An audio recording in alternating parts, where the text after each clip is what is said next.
Good morning, I'm Glenn with Young Supply Company. One of the many questions I get as tech rep is how to hook up a humidifier to an R96V Rheem furnace with a 24-volt thermostat. And I'd like to go through for a couple of minutes and explain how that works. Here we have the main control board for the furnace, and there are three things that have to happen. The first one is take the thermostat terminal board off of the furnace.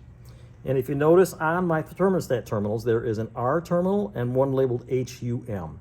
You're going to put a jumper between R and HUM, and it's going to stay there, and then you'll connect the rest of your thermostat terminals. Over here on the far right side of the board, you're going to find the 110 volt terminals. There's a black one here and a white one here on the bottom. This is where you're going to put the hot wires for the humidifier transformer.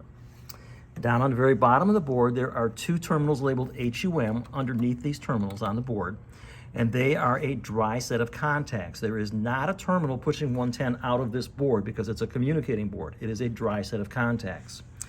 Over here to the right, we've taken a board out of the furnace for clarity and disconnected all the wires. Here I'm going to show you the humidifier, or the thermostat terminals with the jumper in place. Putting the jumper in place effectively closes these contacts on a heat fan call.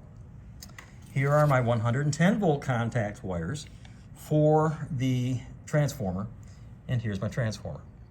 You notice that I've taken the red wire from the secondary side and put it to one of the HUM terminals, and you can see the HUM is labeled right down here. I've taken the other HUM terminal, and that wire then goes to my humidistat, out of the humidistat to my humidifier solenoid, and then the other side of the solenoid goes back to the transformer.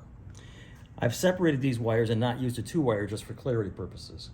The main point of this issue is to make sure that these wires are in series with the humidistat so that these have to close and the humidistat has to make in order for the humidifier to run. Thank you for watching. If you have any questions, please contact your local Young Supply representative.